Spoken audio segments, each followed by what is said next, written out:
Welcome, adventure seekers, world travelers, and expats to episode 5 of Travel Tribe, where we invite some of the most quirky, interesting, and inspirational adventurers as they share their stories of studying, working, and traveling abroad. Last year, while I had a chance to visit Milan, I visited the Cimitero Monumentale di Milano, or the Monumental Cemetery, which is a fun and free thing to do if you're ever in Milan. It's a beautiful cemetery containing artistic tombs and Greek temples and other monuments for some of the most notable Milan family dynasties. And I remember having this very sobering and stark reminder, memento mori. We all have limited time on this beautiful planet, thus we must make the most of our time here. Today we virtually traveled to New York to welcome our special guest, Ashley Abboushi. She is a mindset coach and speaker, an international model, a world explorer, a life learner, but most importantly, my dear friend. Please welcome Ashley to the show as she shares not only her inspirational journey traveling and working around the world, but also how to go about living your best life by stepping into the best version of yourself. Please welcome our guest today, Miss Ashley Abboushi. Hey! How's it going? I'm great. How are you? Good. How's everything in New York? It's going well. My boss was nice enough to invite my team to stay with him, which this is on my vision board, this library. So it's nice I get to be here. And I wasn't bringing many nice outfits, but this is actually perfect for what we are doing here. So I'm glad I brought this shirt. Absolutely. I love that you're taking a crack at all those books while you're quarantining at home. You're such an avid reader. So we're so happy to have you on the show. We've been friends for a long time. You have been an inspiration to me. You're always super positive. You have really good energy. And so I'm really glad that I get a chance to kind of show some of the work that you do and highlight it here on the podcast, as well as some of the cool adventures that you have. But before I get into that, I wanted to share a little fun story because the last time we worked together was actually in Bali. Last, I believe it was April or May, you had invited me to visit you for a week while you were working there organizing a conference. I was just coming from the Canton Trade Fair in China, and we had a chance to spend a week together. But I think it was the second day you had invited me. You said, "Hey, let's go dancing." And I was like, "Sounds good. I'm up for something new, something exciting." I got my dance shoes ready. I thought we were going to do like salsa dancing or cha-cha or something like this. Had no idea that we were going to do ecstatic dancing. It was a completely different experience. So we had arrived at this resort in Canggu, which is like the mecca of digital nomads and lifestyle gurus. And we get to this resort and to sign in, and you introduced me to your friend Mike, who's also from Chicago. And I'm wondering what the hell is going on. And I'll never forget, right before we walk in, the Mike guy grabs me by the arm and is like, "Yo, be careful, man. It gets pretty freaky in there." And I was like, what are you talking about? Because at that point, I still thought we were doing salsa dancing. We go inside, and there's like about 40 people there in this little wooden hut in the middle of this wellness resort in Bali. And the leader, I guess, or the DJ, or whatever you want to call her, comes in wearing this tutu. She's about in her mid-40s. Super small, but radiating this energy. And she says, there are 2 rules to ecstatic dancing. 1, you're not allowed to talk to anybody, and you're not allowed to use your phone. So if you want to, you have to get out to use it. Otherwise, we're just let anything out of you that comes out, any noises, any movements. And I remember we were like sitting there when the music started and we're dancing. We're like, awkward. And then we had that Mike guy started stomping in the middle of the stage. and he was just roaring like a lion and being super alpha male while these females were dancing around him like crazy. And after 10 minutes, I was like, okay, like F this. I'm gonna get into this. I mean, what else I got to lose? And I started stomping in the middle of that little wooden dance floor trying to be the alpha male. And I remember trying to roar like a lion, but not physically being able to do so. And it was such a special moment, this ecstatic dancing. It was pure soberness, and it was just a fun expression of her body and sounds. And for 2 hours, I've never experienced this kind of emotion and these, the tension that was there. And like, it was a really fun experience that we had there in Bali. So thanks for inviting me to that. Yeah, it's so special. I mean, that's exactly how I felt the first time that I did it. I kind of like walked in, like, I love dancing, but that's like a different level. And it's also everyone is dancing kind of like me, just like, yeah, let's just go and feel it. And it was, so at first I was initially the same way. And it was kind of a ritual, like every Sunday, like every week, a bunch of friends, like people just do a static dance. It's such an amazing way to get into your body and just feel it. So absolutely. I'm glad that you loved it, even though you're like, I don't know, I think this isn't for me.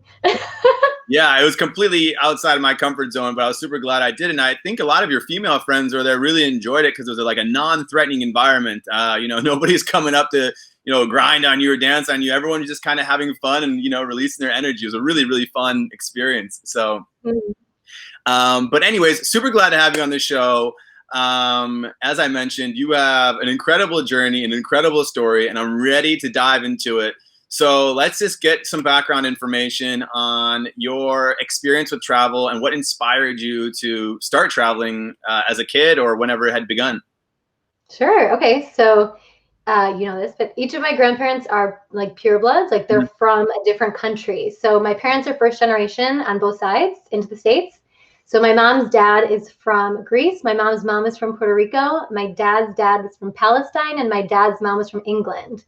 So it was a really special and neat environment growing up in the sense that it was just kind of like be kind to everyone, and we just celebrated different religions and different holidays and just different, the best of everything in the sense of just like focusing on unity. And my sister and I were lucky that we got to go visit our grandparents in Greece in the summer for a few weeks. I think my parents also were lucky that we went. So that was really amazing. And that's kind of what sparked this little travel bug that I had, was just having this amazing experience going to spend, some time in Greece in the summers. That's fantastic. So it kind of got the bug rolling. I remember you saying that that when you were kind of in high school, that when you were in geography class, when they were talking about Greece, you were, it was kind of like this one special moment that you kind of made you different from all the kids, was that you had visited your grandparents while all the other students had like not been outside the country.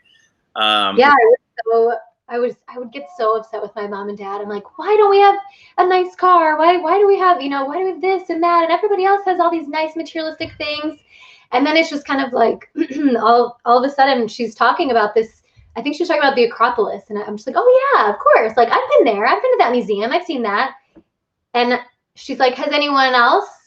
And no one else like had a passport. And so it was the first time that it just kind of clicked that, wow, those materialistic things aren't everything. Thanks, Mom and Dad. Yeah. Yeah, absolutely. That's such a incredible experience to have at such a young age, to be open to, new cultures, going to Greece every summer and being able to have that worldview instilled in you as a high school student or younger. That's great. So let's fast forward and let's kind of move on to when you ended up taking that first leap of faith. So can you walk us through kind of what was the inspiration for your big journey that you went on?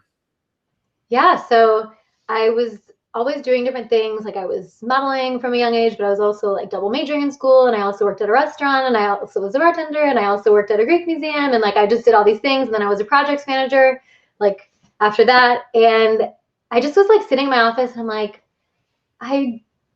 what am I doing? Like I want to travel. And it just so happened like a few days before I was at a photo shoot, and the photographer, I was telling him, oh, I want to go, visit my friend who just moved to Australia. I want to go to this place or that place. I always wanted to go to South Africa. And it's like, he's like, well, go.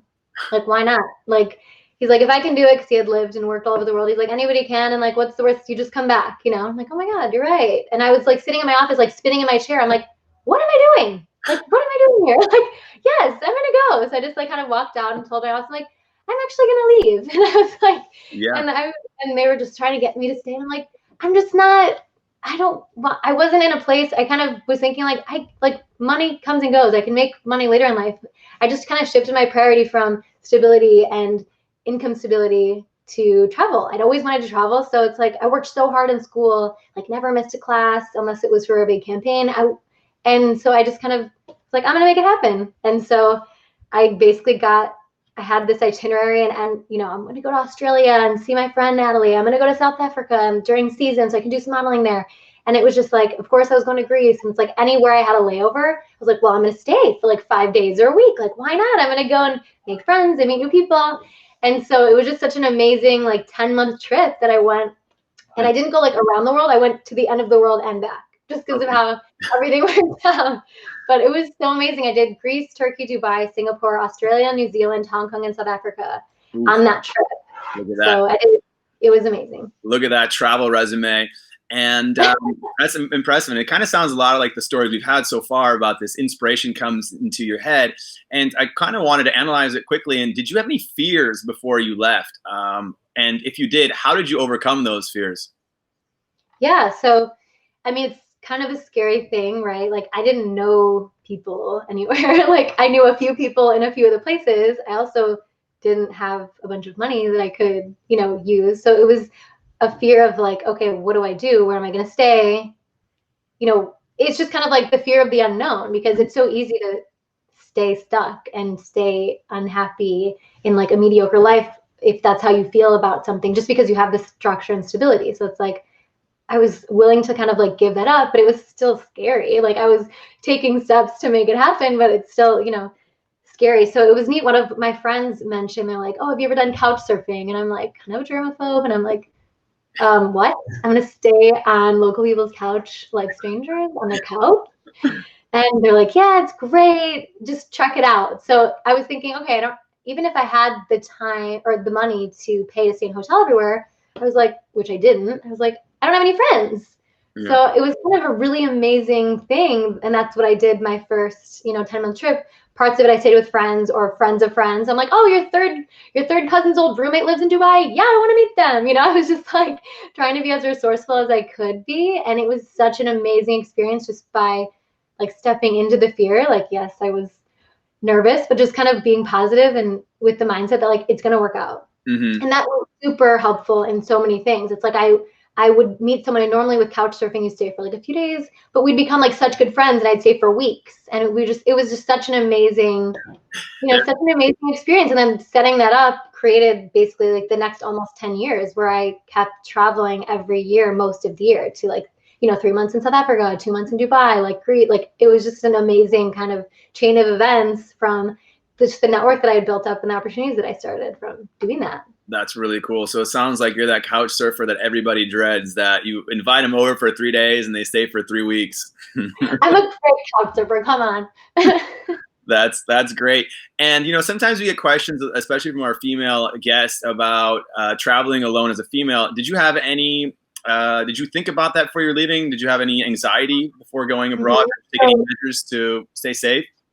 Yeah. So one thing, like, my parents forced my sister and I to do martial arts since we were like 4 years old. They're like, we don't want you to be a victim. And so like we hated, kicked and punched, like didn't want to go. And then of course, when they finally let us quit, we were like, we miss it. So I feel like that gives me a little bit of confidence from so many years of doing that. But just in general, I decided I was going to drink. Like, I don't drink a ton now, but just when I was traveling, especially my first trip, mm-hmm. I'm like, I don't ever want to not be in control of the situation. I don't want to be a statistic or something bad to happen because I was drinking. Like, that doesn't make any sense to me, you know? So that was, I think, a huge thing, just like being like conscious and like thinking of that, because a lot of people don't realize that or think of that. Somebody could put something in your drink. You could drink too much. It's like, you don't know. You don't know the people you're with, the place you're in. Like, that was my experience. And then, so that was a big thing for me, is not drinking. And then trusting my instincts. That was my other thing. I really trust my instincts when I first meet someone. Like, what is the energy that I'm getting from them? Because like deep down, you kind of have a feeling, is this person have good intentions, or do I feel uncomfortable or unsafe around them? And so when I would first get to someone's house, even, I would like, feel that, because initially I only was staying with females, and then I was like, what? I'll just stay with guys too, like see how it goes. And this one guy that I was gonna stay with, he messaged me like, hey, did you still need a place? But he didn't have any reviews. So I was like, I don't know. Like, I don't know this guy. But then I was like, all right, I'm already in Dubai, and you got to start somewhere. Like, let me go to his place with a friend of mine. Like, I brought a guy friend of mine over to just meet him, because I didn't want to stay like, longer at the place I was at. And so he became one of my like best friends, was at like such a good family friend now. And I stayed for like a month, and like every year he was a consultant. So he was traveling all the time anyway. So it was just amazing by just kind of trusting your instincts and like your feelings. Like literally when I walked in and like we met, I'm like, I'm like, oh my God, he's amazing. I'm like, can I actually move in right now? Can I go get my stuff and come back right now? Yeah. So yeah. That's good. I'm glad that you had such good experiences with couch surfing. We also, when I was living in Korea, we were hosting people as well at our place, and it was phenomenal. My roommate was Polish, and so always the Polish people would come and message us to stay with us, and we had some really phenomenal couch surfers. For Christmas, they came by and made a whole Christmas meal for us, and like we made moonshine, it was absinthe, and it was like we had some fantastic couch surfers. The only bad experience we ever had, well, actually, it was a funny experience. Was we had these two girls that came to us. And my roommate went to go pick him up, and he's tall. And so I think they got really scared. And so we're like, here's your room. You can lock it if you want. And they're like, okay, cool. And they locked it. They were gone. They're like locked away for like 2 days. We barely ever seen them. But yeah, the cool thing was when you meet these travelers who are usually like open-minded and like-minded like you are, it's interesting where you can end up meeting them again. So we had couch surfers stay at our place, and when I went to Krakow, I stayed with one of the guys that already stayed with us. And so it's a great way to connect and network. And you really have to trust your instinct, I guess, when you are reading the reviews and meet the people. I mean, the thing that I think too about couch surfing, it's like, I love it as a pay it forward community. So I think that's why it's so special, right? So someone isn't there to trying to get rent money from you. They genuinely are excited to show you around. It's like, oh my gosh, now you have a friend that lives in Paris because they stayed with you while they had a job interview for 2 days. It's like so many amazing connections are made that way. And then another thing, people are worried of like, people say to me like, what if they rob you or kill you in your sleep? And I'm like, what if I rob them or kill them in their sleeps, right? Like, it's the thing. Like, they're letting a stranger into their home. It's not just my thing. Oh, that's funny. Yeah, I remember meeting a couple of people that are like pretty big couch surfers when I stayed with them, and some people just don't have the opportunity to leave or travel for whatever reasons. And so some of them will use couch surfing as a way to kind of, virtually travel, because they have people coming in from Brazil or from America or from somewhere in Africa. And it's a way for them to meet a culture and learn about what they eat, what they do, what they like, without ever having to leave their homes. So, yeah, that's so amazing. That is such an amazing. It's so amazing. I think the key is to be considerate. I think that's the key to living with roommates, and the key to couch surfing especially. It's like, that's so. That's how people let you stay longer if you actually get an enjoyable experience. Yeah, it's part of, I think, the traveler mindset as well, right? You want to always kind of help others and pay it forward. So I completely agree with what you're saying. So. So you end up going on some of these incredible trips around the world. Can you share some of your favorite experiences that ended up occurring after this decision to kind of step into the unknown? Oh my gosh. Okay.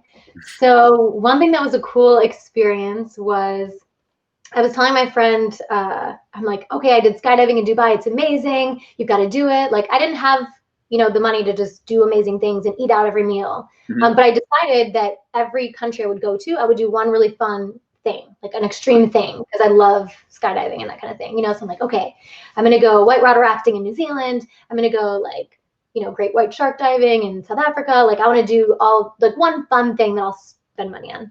And I did skydiving in Dubai. And so you have literally a 10-page waiver of like, sign your life away if something happens. And I was telling a friend, I did this last time. It's so fun. I'm going to give you the number for you to call. Like, I'll schedule it. Like, you should do it. And I go on their website and I saw my picture there. I was like, what? Like, in the, huge document of like signing your life away. It's also, if we decide to use your photo, which they have like tens of thousands of photos from like all the skydivers, they're like, we could use it. And so it's so funny because like, as my job is, right, like I'm getting paid to be the face of different things.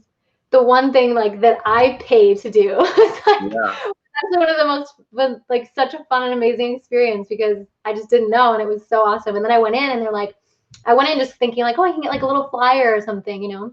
And the whole wall of the building was that picture. And they're like, oh my gosh, we used it ever. I'm like, well, can I get a free jump? Like, I want to scoff, but that sounds like some creative marketing on their end to exploit an international model to, you know, they don't have to pay for the photo shoot. They already make the photo. It was cool. Like, the light like caught my eyes and like I have blue eyes. So it was just like a really cool picture, but like that was really neat. And just, I can't just put my finger on one thing. I mean, every place that I go, I just make it my home. Like I make it my own. And I think that's what's been able to help me live in different places for a long period of time, like away from my family and from my home.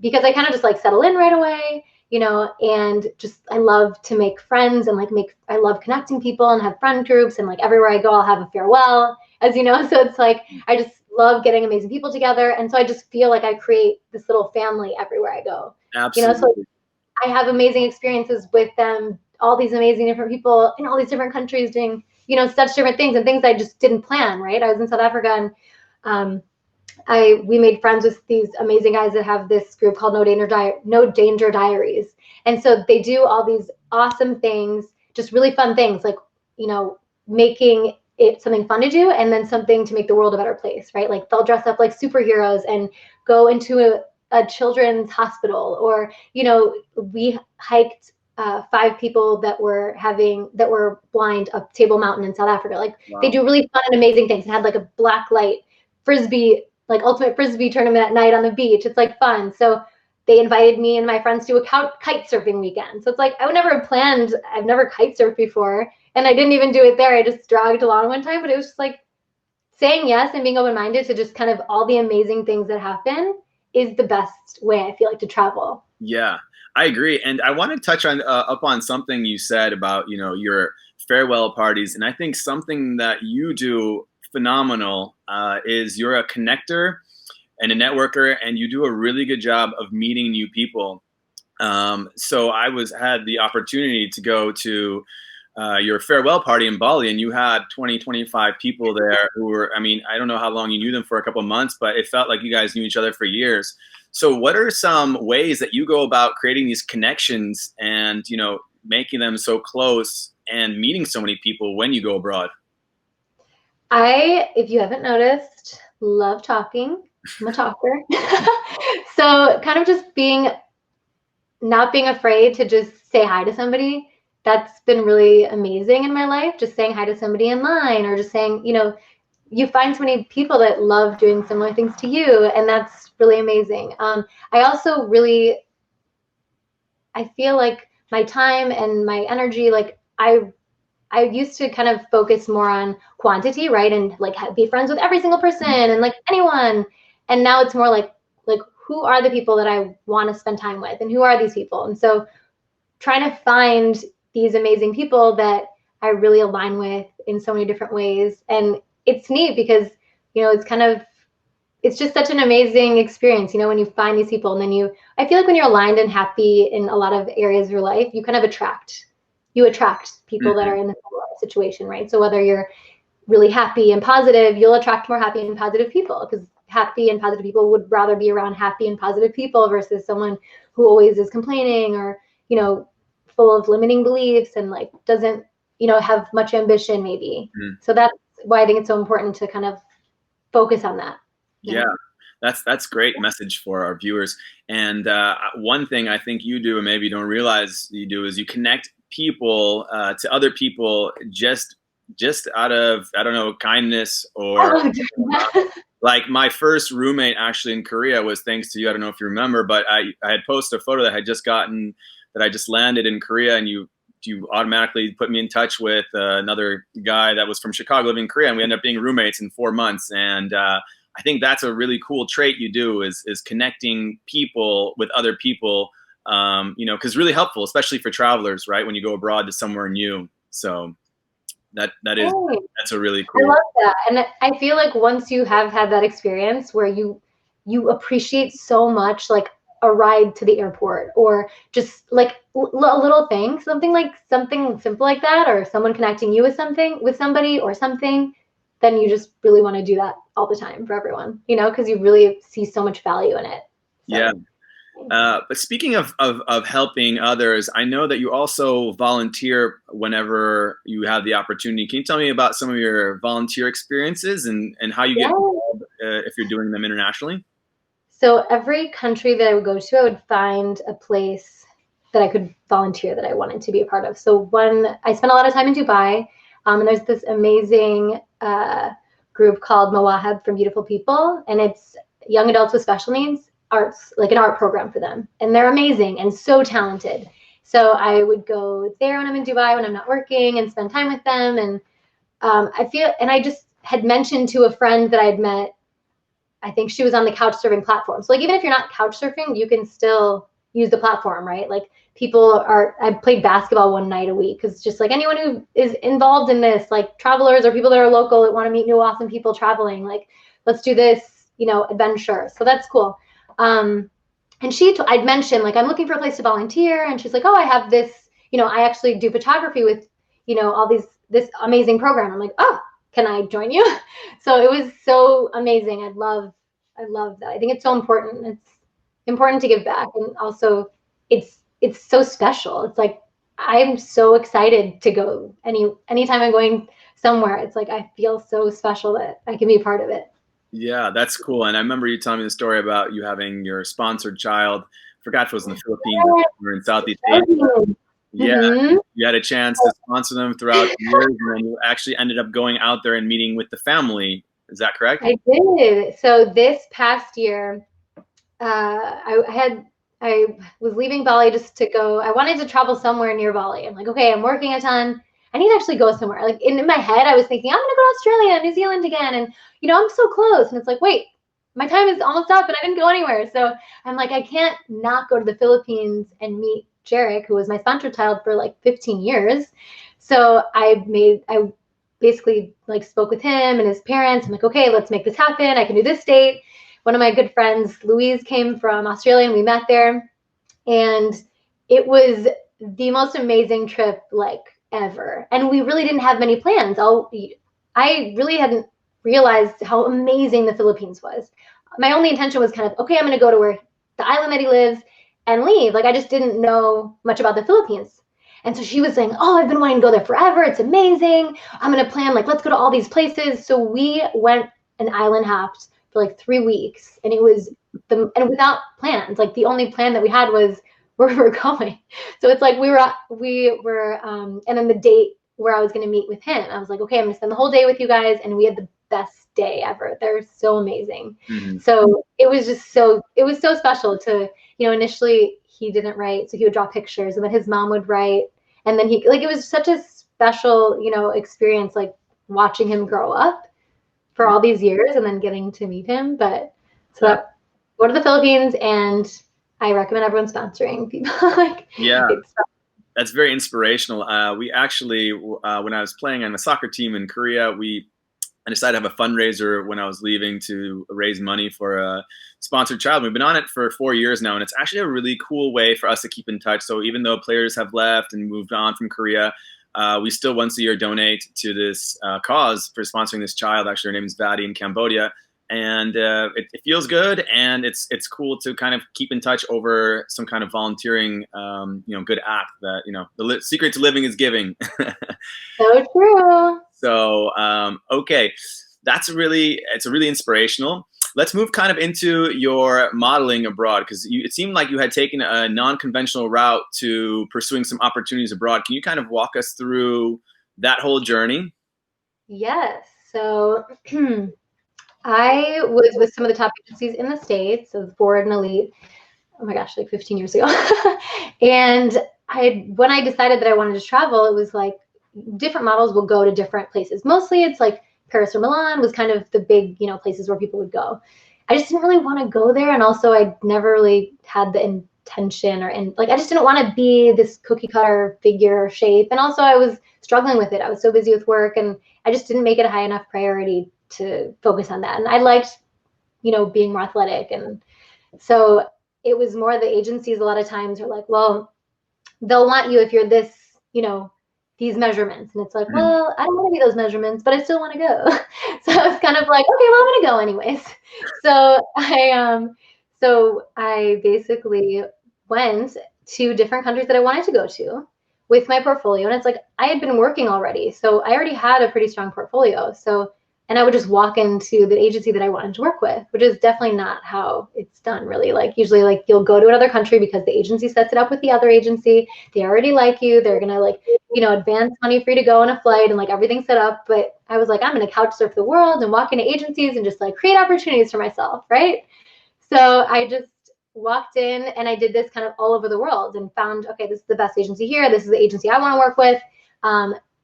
Email them like, hi, this is some of my photos, or just show up and be like, hi, I'm Ashley and I want to work here. Yeah. So it was such an amazing experience because I loved that I kind of got to break into some markets. Like at the time that I started working in Dubai, there were really like not really any American models that I've, you know, started working in there.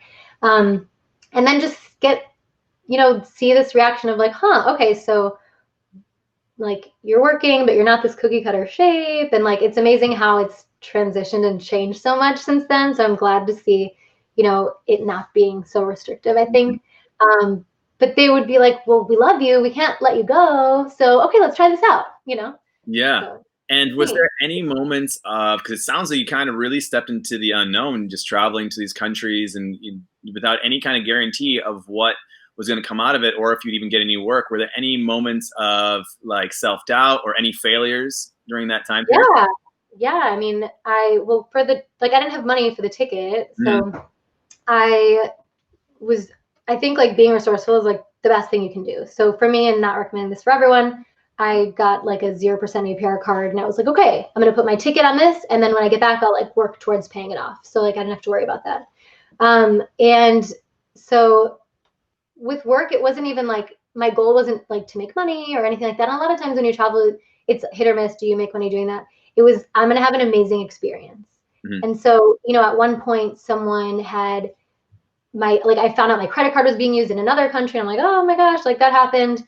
So it's just like not focusing on those things. Because honestly, I know there were things that kept happening, but I chose not to give too much attention to them. Mhm. So for example, when I was living in South Africa, I was staying with a friend of mine who I had met through another friend that I'd met there. And like the day that we met, I mentioned like, oh, I'm looking for a place to stay. My other place fell through.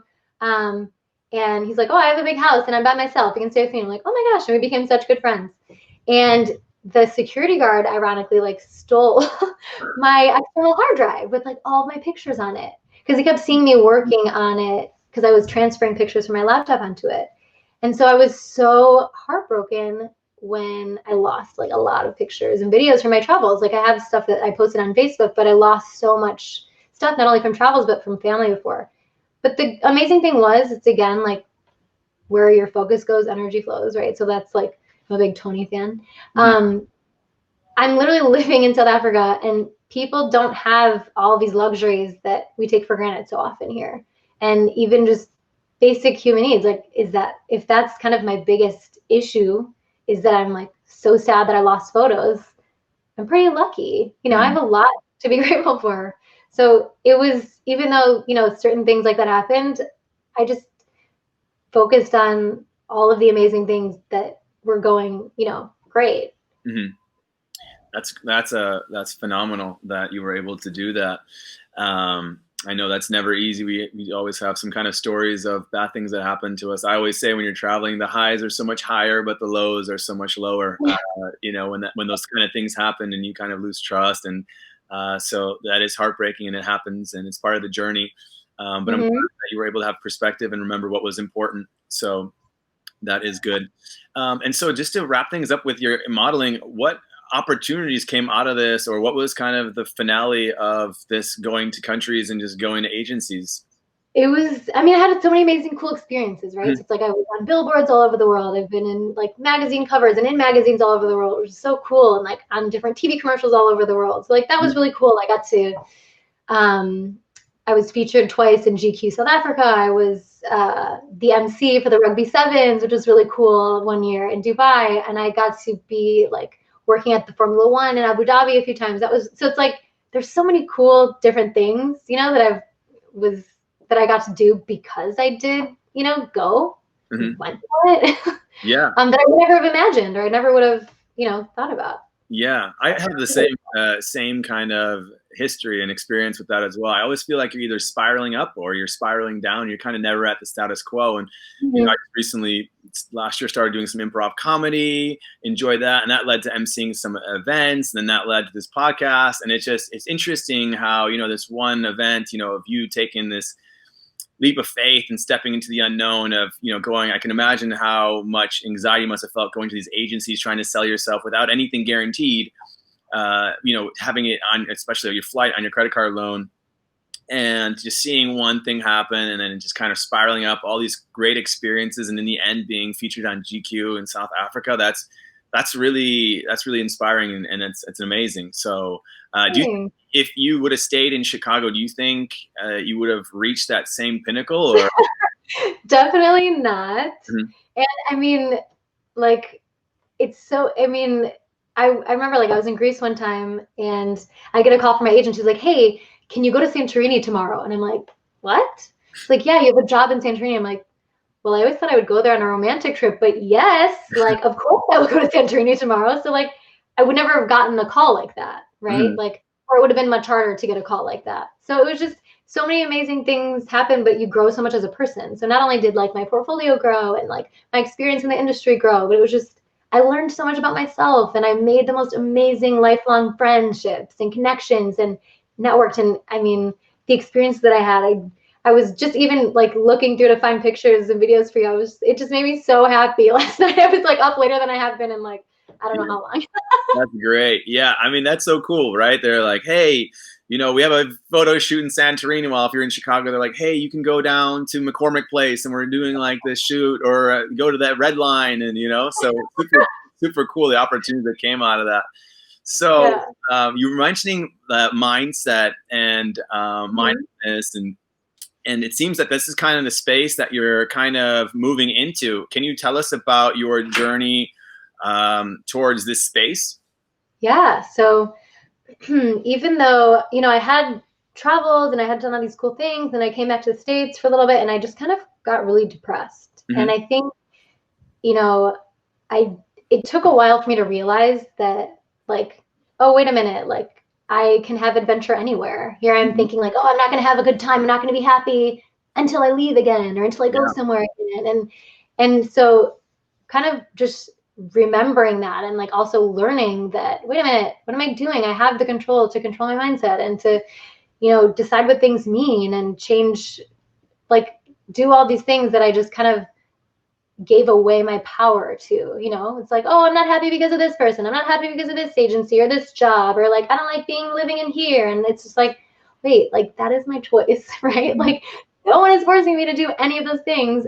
I'm choosing that. So once I kind of realized that, it just changed my whole life. It was like, wait a minute, what am I doing? Why don't more people know this? Right? Like literally if you jump up and down, it changes the biochemistry of your brain to make you happier. And it's like I was so unhappy, I wasn't really doing many things. Like I was really passionate about like, how can I help and support people? How can I, and it was just like, you know, why doesn't everyone care? Why isn't everybody wanting to help everyone all the time? Like it was, I just felt like everything kind of was coming down on me and it was like, and I'm stuck, you know, I just had all these feelings. Like I lost control. And then kind of once I regained it and I really started learning so much about it, you know, because I wasn't as much consciously practicing these things before. It was more, you know, like it was more just the experiences and like being mindful of things, but it wasn't as much of like a conscious practice. And then I started learning, like I took my mom to a Tony Robbins seminar. I'm like, she needs this. And I'm like, go there. I'm like, oh my God, I need this. And so it was just, I learned so many amazing tools. And then I decided basically to change my life and focus on how can I support more people and inspire and encourage people, but by teaching these kinds of tools. So at the time that I really dove into this, I'd moved to Atlanta to focus on acting.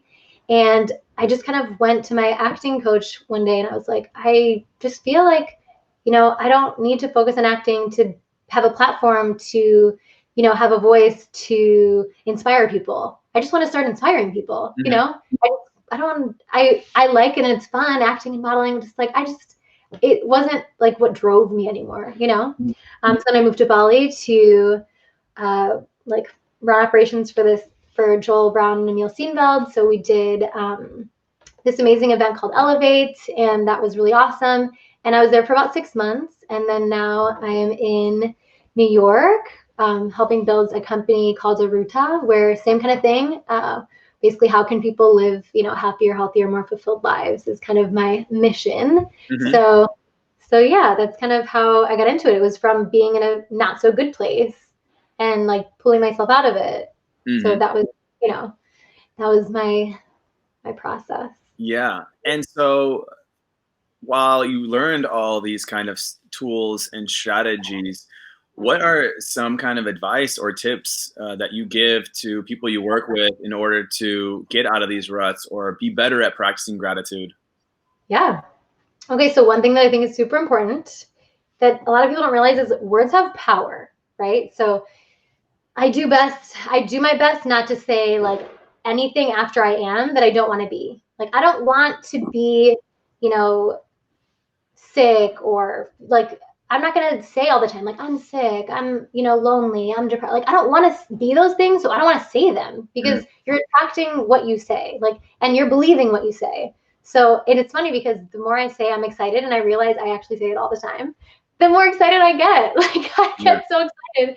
And it's also because I am literally saying I am excited. So yeah, it takes practice, but I think it's so important to, like focus on the kind of words you're using and what you're saying, and then also how you identify yourself.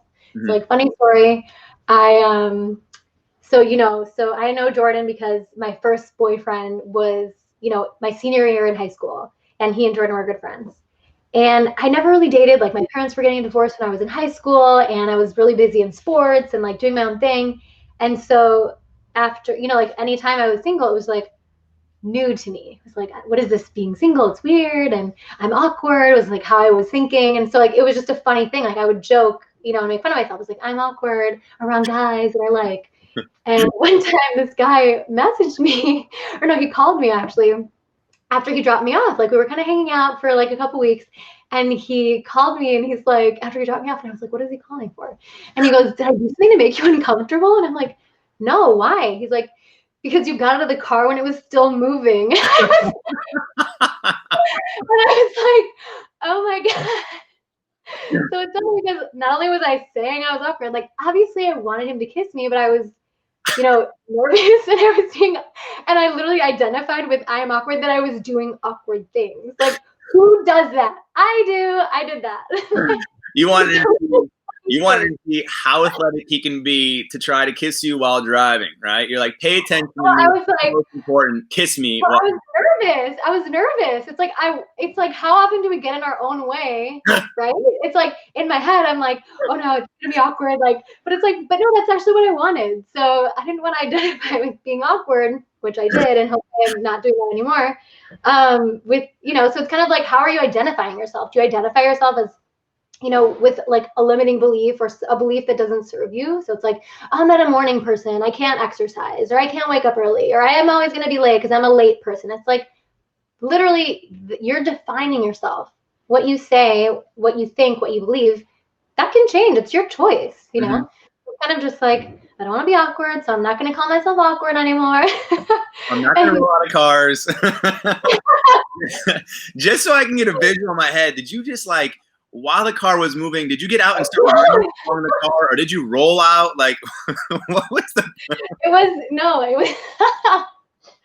was okay. So no, it was like I was about to get dropped off, but I think we like rented this like little sports Audi for the day because we went to like, drive to like Abu Dhabi for the day or something like that. So it was like kind of even harder to get out as normal, but I still did. I didn't think about it. It was just more like, oh, I'm feeling uncomfortable and it's awkward, so I'm gonna get out. Yeah. Wow. No rolling though. I didn't I roll like out. that. I remember. Thanks for sharing that. So you're talking about affirmations and the power of words, which I completely agree with you. Mhm. What about some tips and tricks for overcoming fears, or stepping into the unknown is something that you talk about, because we talk a lot about this during our podcast about people who take this leap of faith to go on some crazy journey, whatever it may be.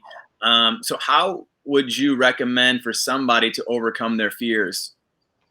I think it's important to figure out first, like, what it is you want, because a lot of times people not only are scared, but are also like end up unhappy because they're defining, happiness or success from someone else's definition. So I think like to get clear on that is super important and super impactful. I know, like for me, right? Because like I'm scared, or I was scared of, I'm not going to be happy, or I'm not going to be successful. And it's like, well, wait a minute. I don't actually even want to be like successful in that way. I don't actually define success that way, Mhm. right? So it's like I define success as like, am I happy? Mhm. Do I have harmony in all these amazing areas of my life? Like, I don't define success in a way that someone else may define success. And I feel like a lot of times we're scared, and there's a lot of fear that revolves around that because we're defined, you know what I mean? Like, we're scared Mhm. of not being like someone else. Good. It was, do you know how many people thought I was so crazy for like traveling? They're like, you're going to give up this job that you make so much, like, good money doing for something that you have no idea about, and to go to a place you've never been where you don't know anybody. And it's like, yes, because I Yeah. think use your 20s for you. I think for me, it's like, I'm more scared of, I don't want to look back one day and wish that I did this or that. And it's like I wrote this article called, What Are You Waiting For? And it was just, I talk in there about, am I going to be able to hike up Table Mountain as easily when I'm 65 as when I'm 25? Probably not. I mean, I am, but just the idea of like, we can go like my whole thought process behind it was like, yeah, it's scary. Yeah, it's unknown, but it's like the amazing experiences, the network I'm going to build are going to benefit me and my life so much by doing it now when I'm young. It's like we're rushing to settle down and to just have a life that we think we need to have, but we can have whatever life we choose to. It's like, if you want kids, great. If you don't want kids, great. Like, it's your choice. So I Yeah. think a lot of times we feel fear and like we're anxious and uncomfortable because we're not listening to ourselves. We're trying to listen to everybody else. Mm. Yeah. And I had this discussion actually with a friend from college last night, and he was asking me, how has my vision of success changed from how it was in college? And I couldn't agree. I think everything you just said was exactly where I mirrored back to him about, yeah, I used to think that it was all about the stability and the nice car and all that good stuff, but it's more now about living out your dreams and following your instinct and following whatever passions you have. Because while we're still young, we still have these opportunities to pursue them. And like I went on this journey starting 7 years ago, and I remember when I was leaving, everyone's like, "Are you nuts? Like, you shouldn't be doing this. You're crazy. You don't even know where Korea is." And everyone was like, just like work and like the rest of us, and just retire, and then you can have money while you're doing it. And that was the same when I was like, I don't want to be hiking at 65, or be staying at a hostel with Right. We backpack. can go back, and stay in a 5-star place then. Yeah, exactly. I want to be like playing golf in Florida, like I don't want to be doing all these crazy things. So everything you said, I completely agree with. And the kind of question I was asking was like, what am I going to regret the most if I like in 1 year or 5 year or 10 years or 20 years if I don't do now? So I completely mirror everything you say. So Yeah, tomorrow's guaranteed to no one. yeah, Not us. yeah. And so speaking of this, it seems like you take on so many different projects and so many unique, cool things. Like, where do you get your inspiration from? So I love, so many different people. Like, I think we can learn something from everyone. So I think that's so important to kind of go into every conversation or meeting anyone, like with, oh, what can they teach me? Because you can always learn something. Mhm. And so that is huge for me. Like, I follow a lot of different people. Like, my social media is just like flooded, not with cat videos, but with like inspirational quotes and videos. And I love watching them and reading them and learning what I can. And then, doing my best to like implement them. So like a couple key things for me, like key takeaways that I think that are important. I know it's like been really special for me. is to focus on your mindset. So me focusing on being positive and, okay, how can I be grateful for this? Like, you know, that is the number one thing I think. And from what I hear, most of these people think that are in the same space of personal development or just kind of living out your best life. It's like focusing on gratitude and like focusing on what you want, right? So it's like, you don't want to focus on what you don't want. You don't want to attract more of that, right? If I'm focusing on like, oh, I don't like this about this and I don't like that, like, I don't want that. I don't want more of that. So why don't I just take the energy away from that and focus on the things that I do want? And so one of the things that has been really special for me is like creating solid morning and evening routines. So, it's been nice kind of really focusing on, okay, like 5 a.m. I want to wake up and journal and meditate and read, and 6 a.m. I'm in the gym, or, so it's like, it gives me the structure that I need, but it's also, really helpful for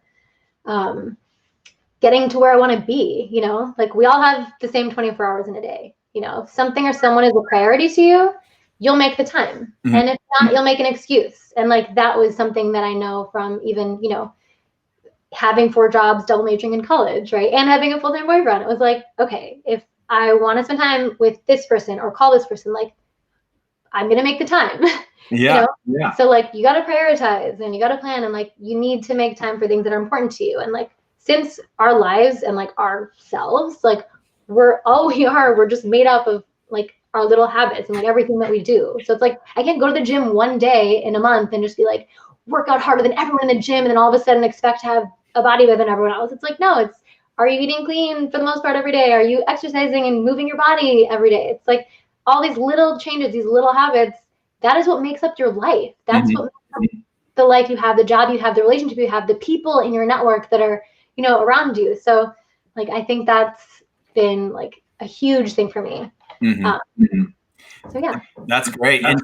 And so if there is any like listeners or people out there that kind of feel like they're stuck or in a rut, I mean, it seems like you have gone through that moment yourself when you were repatriating back to the US. I know exactly that feeling. I've had a lot of friends mm-hmm. have that feeling. How would you help, or what would you recommend for those people? Any kind of tools, tips, or exercise? Yeah. So I recently read this in, I think, Gabby Bernstein's book, and so the whole idea is basically, you don't want to be tied to an outcome. Mm-hmm.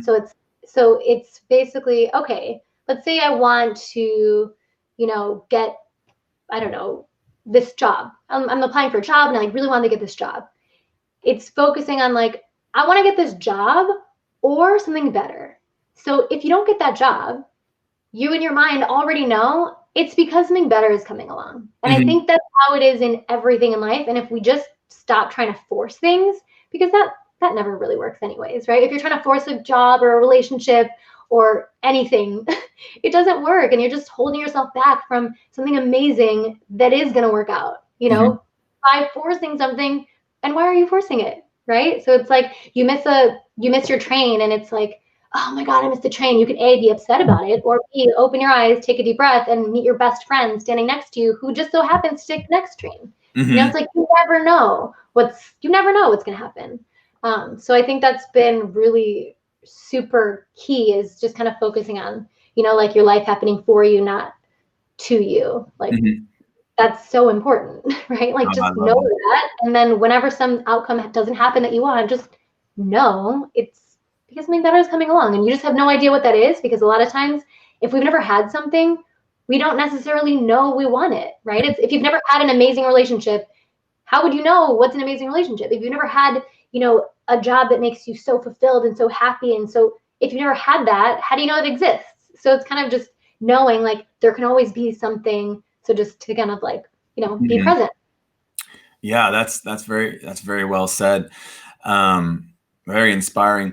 And so if you had any lessons or any kind of things you wanted to leave our viewers with regarding, mindset towards gratuity or stepping into the unknown, what would you kind of leave our viewers with? Okay, one thing I think, consciously take deep breaths. It's so important. A lot of times we don't realize like we're not actually breathing. We're just like, so it's just, that's been really helpful for me. It's just, if I'm feeling anxious or something's happening, or it's like, okay, let me just take a second and just take some deep breaths, and that's important. Smiling is super important. Not only does it make you happier, it also, you know, makes other people happier, right? If you walk around and see all these people that are just like really unhappy or just not smiling because they're not thinking about it, like, doesn't it make your day when you see someone smiling? Like, maybe I look a little weird sometimes walking on the street. I'm just like, I love it here. It's such a beautiful day. Or I'm like, the sun is shining. Right? Like, there's so much to be grateful for. And so I feel like starting from the beginning, like, what is the most basic thing you can be grateful for? You woke up this morning. Not everybody did. So if you can kind of focus on, hey, wow, like, I have a new day. Not everyone got that. So, like, okay. And then maybe make it a little bigger. Like, I'll tell my sister, I'm like, Lindsay, okay, what are you grateful for? And she's like, cheese, ketchup. But but she's so funny. And it like if you come to a memory and she's like, I'm so glad that we had this, you know, like this time we were in Greece together. And it's like, oh, it just put you back in that place. And now it changed your state. You know, it's like, are we ever going to make a better decision if we're angry or upset or scared? No, we're not. So it's literally not serving you to stay in that emotion. Like, feel it. Something happens. All right, that sucks. This didn't work out, or somebody stole something from me. Like, that sucks. All right. Literally can't do anything about it if it happened already, right? So what can I do? And like, let me focus on what can I do? And let's be present, right? Like, being present, I think, is also super important. A lot of times people are trying to do 18 billion things at once. But it's like, if you're with people, why are you on your phone? Like, to talk to other people? Like, focus on being present. If you say, I'm going to spend this time reading, okay, read. Like, don't look at your phone. You know, like, you don't even be scrolling through as you're doing. Like, let's, you know, let's focus on present. And it's so amazing for what it'll do, not only in your life, but your relationships. Yeah. It's really funny because I think your sister has just commented and she's super grateful for ketchup. So I relate. So my brother does the same thing. I try to practice gratitude. So I actually watched a really good TED Talk a couple of years ago. It kind of changed my life and outlook on stuff. It was, I believe it was called, his name was Sean Anchor or something along those lines, about having a happier workplace, but doesn't really talk much about work. But one of the things he mentions is that in life, what happens is we're always moving the field goal post and trying to strive and reach for something else. So, for example, he gives a story of, you know, if you're trying to get into a good college and you get into Harvard and you're just so ecstatic that first 2 weeks and you're pumped and you're like, everything's just like top level, like you are just jacked. But then all of a sudden your mindset moves again and the field goal moves. And all of a sudden you're like, well, wow, all these people here are really smart. Why am I getting C's? You know, like I should be at the top of this class, you know? And so it's like, it's this never attainable, you know, state where things are always, you know, it's changing. You want more and you want more and you want more. And so what he recommends to get over that is to practice gratitude, you know, and just finding 3 times a day to be grateful for something. And so one exercise I do to remind myself to you know, be grateful for things. And I think maybe we did it in Bali. I'm not sure if you remember, but I just mentioned quickly with people I'm eating, like, what are you grateful for today? And usually someone will say something unique, like, I'm just grateful that, you know, no one in my family is sick at the moment, or that I have a job. And it's a good reminder of everything we have, unless, of course, with my brother, who will just say the first thing that he sees. He's like, I'm grateful for these fries, you know? It's like little siblings. No, I actually started doing that in a team. So like every meeting we have, I'm like, all right, guys, what are you grateful for? And I like make everyone say something. So like that's how we started team meetings. So yeah. It's good to have some kind of it's really easy to kind of forget what you have and grateful for, and really easy to start, you know, thinking about what you don't have. And I think that practice of having some kind of routine or some kind of schedule for you to remember it every day, whether it's a 5-minute journal in the morning or, you know, doing it every time you brush your teeth or every time you eat. I mean, the eating one's the easiest one because you're doing it 3 times a day. That's something that's kind of really helped me put me in a good state of gratitude. So, because then it forces you to start thinking of like more things you're grateful for, right? Because I mean, like, how many times can we say like, I'm grateful for my health? You know? It's nice if you like think of it as like a specific time or like a moment in time. So like, I'm so grateful for that one time that we were eating at that cafe that's like my favorite pancakes ever in Bali. Remember, I went there like every day. I'm like, hey, welcome to visiting Bali. Want to go here for the third time? And we were doing like all these different, like, I think we were doing like a relationship exercise. I was like, okay, this is how you're going to manifest your partner and all this stuff. And it's still like remembering that. It's like, oh my gosh, what a blast. Like we had so much fun. Or like when you were riding on the back of my bike. Because remember? Yeah. We're like, okay, we're going to make it. Oh, I remember. So that's super fun. I think like another last tip is like, just decide the kind of person you want to be and then start showing up as that person. Right? So it's like, think, all right, how would like Ashley 2.0 show up in this situation? Where I'm like, I really don't want to get up and like wash my face tonight. And it's like, but I want to be someone who like has these amazing routines, right? So yeah, get up and just like catch yourself. It's like, do you want to be that person? All right, be that person because you're the only one that can. Yeah, that's great. And we had kind of also discussed, I don't know if you remember this, but we kind of talked about like cheap highs as opposed to like substantial like happiness and fulfillment. We talked about how like you can go out one night and drink and go out, but it's a cheap high. You feel temporarily happy, but in the morning you feel like, you have a hangover or you feel regret. And how it's really just like a cheap high while like, we were talking about, training for a marathon, and that was one of the most fulfilling experiences I've ever had was doing that. And it was like genuine, like fulfillment from accomplishing a task that I never thought I could fulfill. And, you kind of mentioned you don't drink as well. Do you kind of have any kind of these similar discussions about, cheap highs as opposed to like substantial fulfillment or, taking the right actions to have fulfillment? I feel like a lot of times people are doing these cheap highs because they aren't in alignment with what they want and they're living a life that they don't like, right? So it's like if you're living for the weekend because you hate your job or you don't like your partner or like, why are you there? It's like, it's just kind of people that are not taking control back because they're giving it away. That's when it's easy to look for a cheap high, right? It's like, you're not going to get that long-term gratification or that long-term fulfillment if you're unhappy and unfulfilled every single day, right? So it's like, what can you do other than try to escape any chance you get? So that's why it's so important to, figure out like, what is it that you want? What kind of partner do you want? And just aligning yourself with these people or these friends. Do you want friends that are, if I say, I'm going to run for president, I want friends that are going to be like, oh my gosh, yes. How can we support you in being that? Or like, how can we support you? Not, oh, like, well, that's going to be hard, or I don't know if that's a good idea, or, it's like, who are you surrounding yourself with? People that are also living like a life for the weekends or a cheap high. It's like, it's so important. Like you're the average of the 5 people you spend the most time with. So if you're not, changing up your peer group because you grew up with these people and you feel like, oh, but they're my friends because I was born next door to them. So now we have to be friends for the rest of our lives.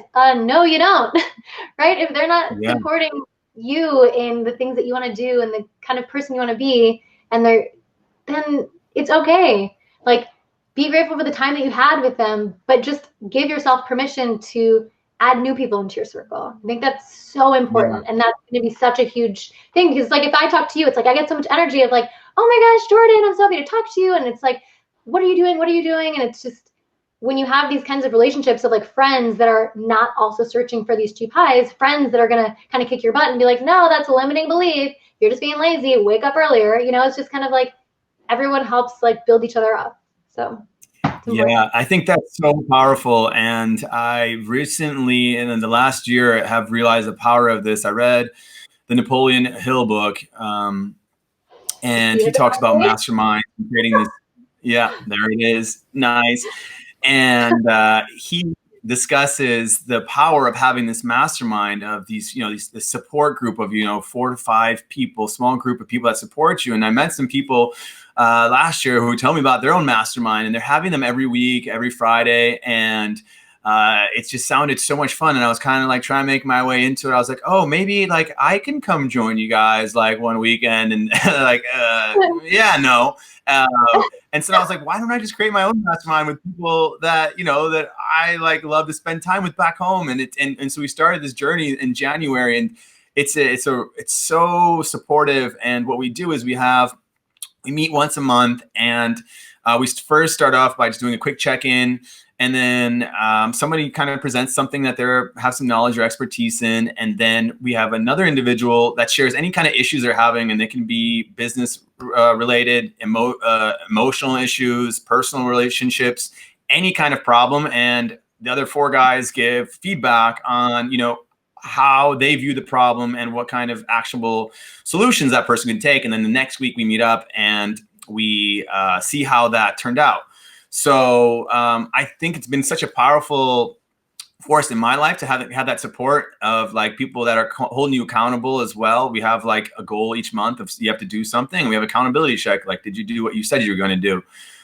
So I think that is such a powerful tool for people to can implement, you know, find your 4 or 5 best friends, or find the goal or vision that you want, whether it's running, whether it's exercise, whether it's business related, personal development. Find those 4 or 5 people that are going to support you and offer you, you know, hard, cold truth and criticism, and help you get to where you need to go, which I think is just so beautiful. And so this kind of leads into some of these project ideas you had in the future. Did you want to discuss that a little bit?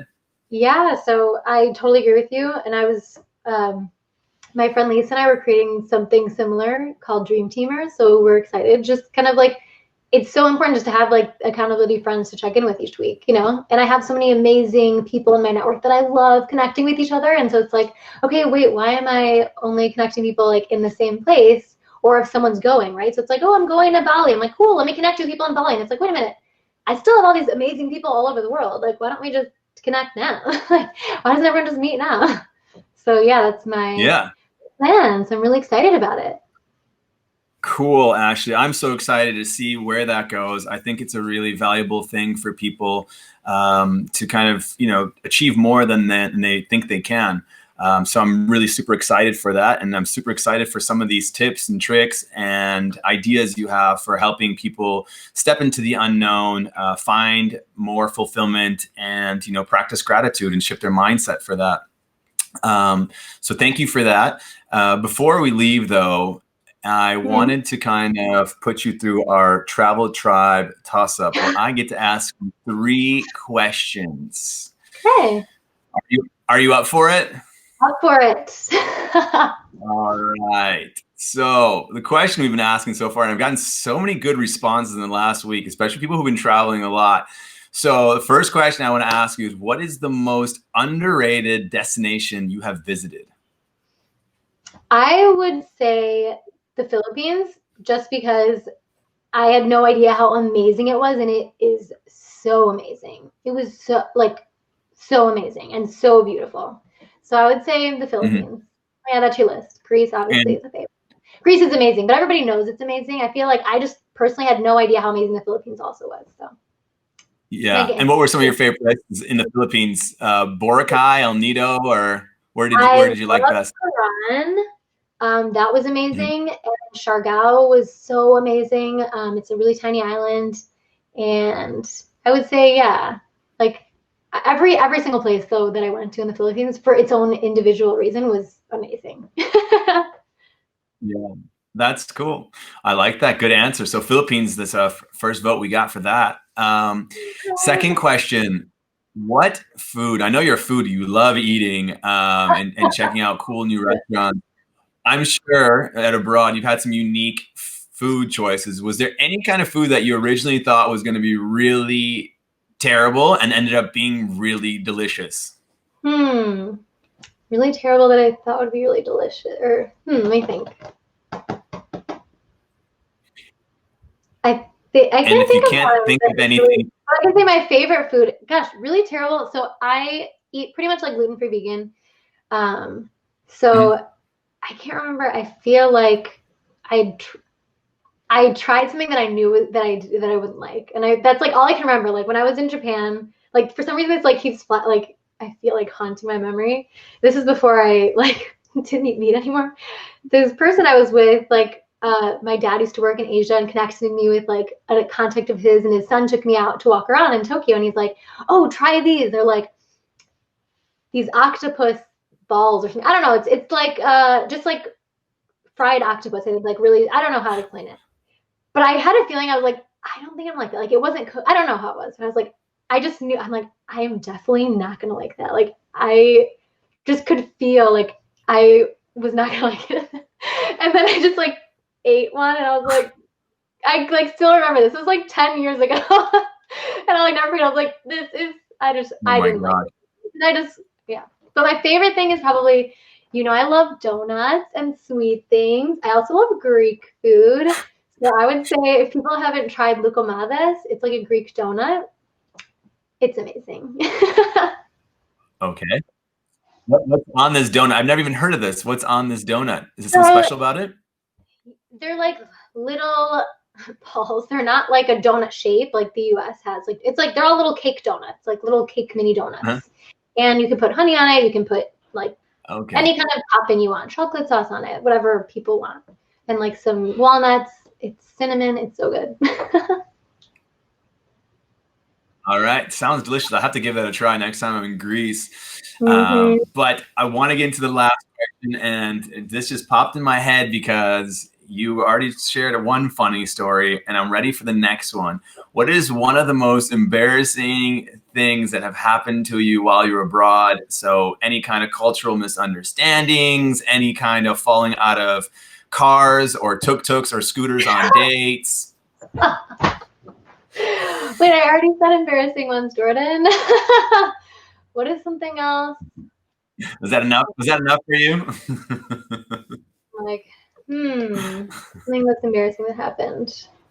I wouldn't say it's like as embarrassing as like sometimes I had a really hard time getting a taxi in South Africa because Ashley is a boy's name.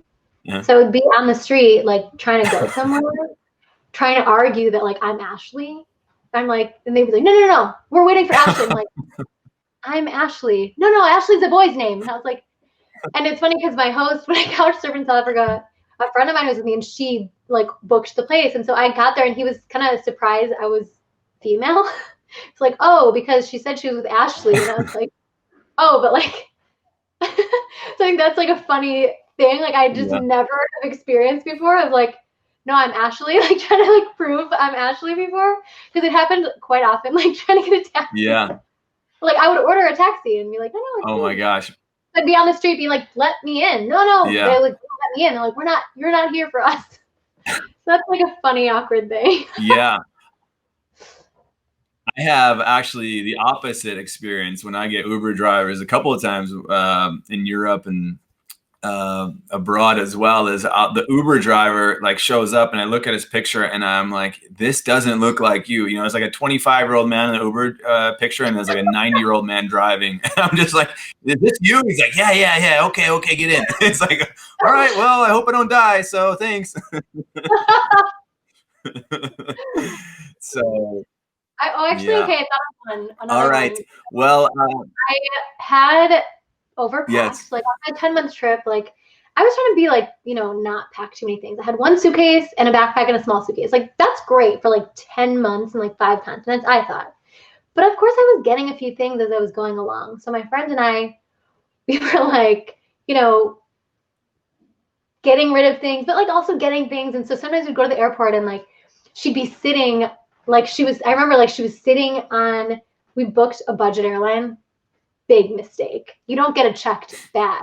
And we had supersized checked bag, like a big suitcase and the carry-on suitcase, which it was like, it didn't work out. We paid way more than we should have. But she's sitting there like zipping up the suitcase. We're like putting on like, I'm wearing like wedge heels in the airport, like trying to think of like, okay, what like weighs more? She's like putting on some extra things so like our suitcases could go and they were going to charge us like $1 billion.